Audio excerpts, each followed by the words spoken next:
Hi, I'm Toby. I was meant to be doing my GCSEs this year, but as you probably know, they've been cancelled. So instead I've started my A-levels a bit early.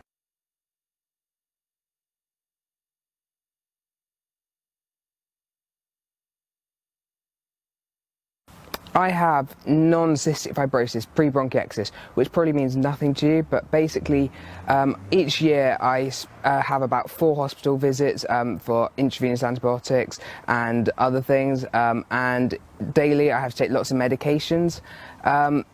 One of the hardest things about it though is they've done lots of tests. They've done CT scans, MRIs, blood tests, barium swallows, x-rays and much more, and they still don't really know why I have it or if it's going to be a permanent problem, and that's quite hard to live with, I find.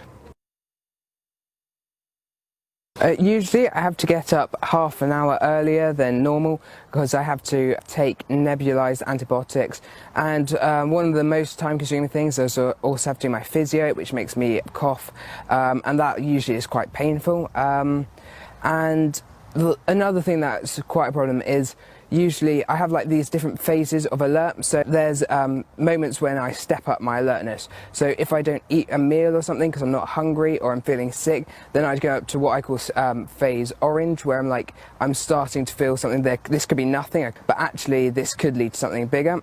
And then I might lead into the next phase where I'm coughing more or I'm feeling really tired and can't concentrate, and that's usually an indicator that something is about to come. And then I go into the next phase. If I start having a productive cough, that's when we really start caring, because we have to go to my doctor and then have to do a cough sample, and that usually will lead to a course of antibiotics, which probably leads to another course of antibiotics if it doesn't get better, and then I probably have to go into another course of antibiotics, and after that I usually have one of my hospital visits where I have to go in for a few weeks to receive IV antibiotics. And that, so always in the back of my mind, whether I'm well or ill, I have to be aware of what I'm feeling and do I need to react to it.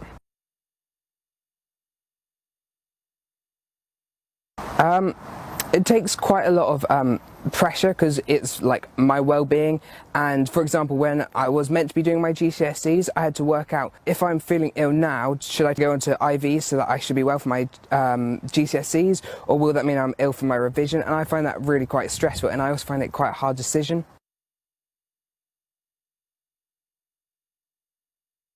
I found that I can't plan ahead much. A lot of holidays had to be cancelled because I could be in A&E, but instead I've really learned to find joy, and at first I found that really hard.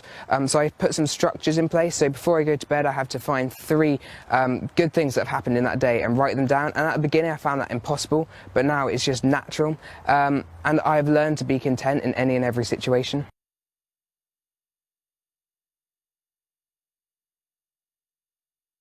Lockdown doesn't really feel that different to me because I feel in a lot of my life that I am isolated. I miss a lot of school, and I'm used to catching up work from school. My friends don't really know what I'm going through because they've never had to nebulize antibiotics or had intravenous antibiotics, and I feel that this feels like a normal that has been the new normal for me for a long time.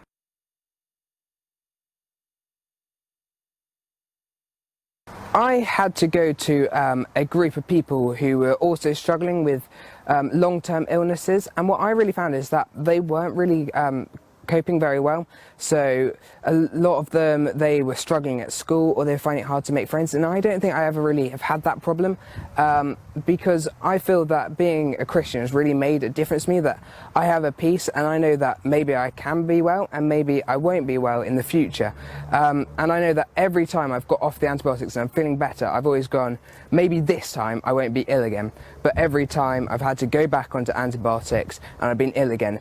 But I feel that I just have an assurance that whatever happens, I'm in God's hands, and I don't worry as much about that because I know that it doesn't matter in the end because God can use this. I also feel that being ill, I have learnt so much. I've learnt how to be patient, because at the beginning I was really impatient with the hospital appointments. I've also learnt so much stuff about how other people are feeling, and I feel that's really impacted my life.